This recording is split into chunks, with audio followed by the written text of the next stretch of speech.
अकबर बीरबल की कहानी। खाने के बाद लेटना। दोपहर का समय था। राजा अकबर अपने दरबार में बैठे कुछ सोच रहे थे। अचानक उन्हें याद आया कि बीरबल की एक कहावत थी। उन्होंने याद आया कि एक बार बीरबल ने उनसे एक कहावत सुनाई थी जो कुछ इस तरह थी: खाने के बाद लेटना और मरने के बाद भागना एक सामान्य मनुष्य की निशानी होती है। राजा सोचने लगे, अभी दोपहर का समय है, यकीनन बीरबल खाने के बाद सोने की तैयारी में होगा। चलो आज उसकी बात को गलत साबित किया जाए। यह सोचकर उन्होंने एक सेवक को आदेश दिया कि इसी वक्त बीरबल को दरबार में उपस्थित होने का संदेश दिया जाए। बीरबल अभी खाना खाकर बैठे ही थे कि सेवक राजा का आदेश लेकर बीरबल के पास पहुंचा। बीरबल आदेश के पीछे छिपे राज के मंशा भली भांति समझ गए। उन्होंने आदेश सेवक को कहा, तुम थोड़ी देर रुको, मैं कपड़े बदलकर तुम्हारे साथ ही चलता हूँ। अंदर जाकर बीरबल ने अपने कपड़े में से एक तंग पजामा चुना। पजामा तंग था तो बीरबल उसे पहनने के लिए बिस्तर पर लेटना पड़ा।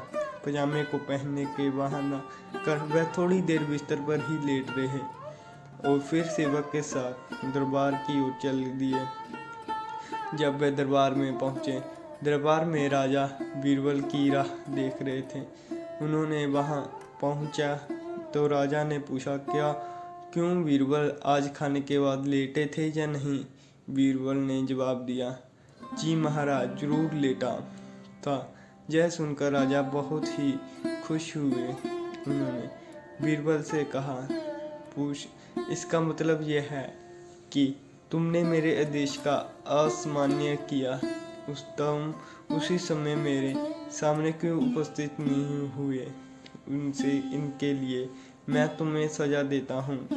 तो बीरबल इस बात से तुरंत जवाब दिया, महाराज, ये सच है कि मैं थोड़ी देर लेटा था, लेकिन मैंने आपके आदेश की अवहेलना नहीं की है। इसका मैं आपको यकीन दिलवा सकता हूँ। आपको मुझ पर यकीन ना हो तो सेवक से इस बारे में पूछ सकते हो। हाँ, ये बात अलग है कि मुझे इस तंग पजामे के पहनने के लिए बिस्तर पर लेटना पड़ा। बीरबल की इस बात को सुनकर अकबर इससे हंसे बिना नहीं रह पाए और उन्होंने बीरबल को दरबार में जाने दिया।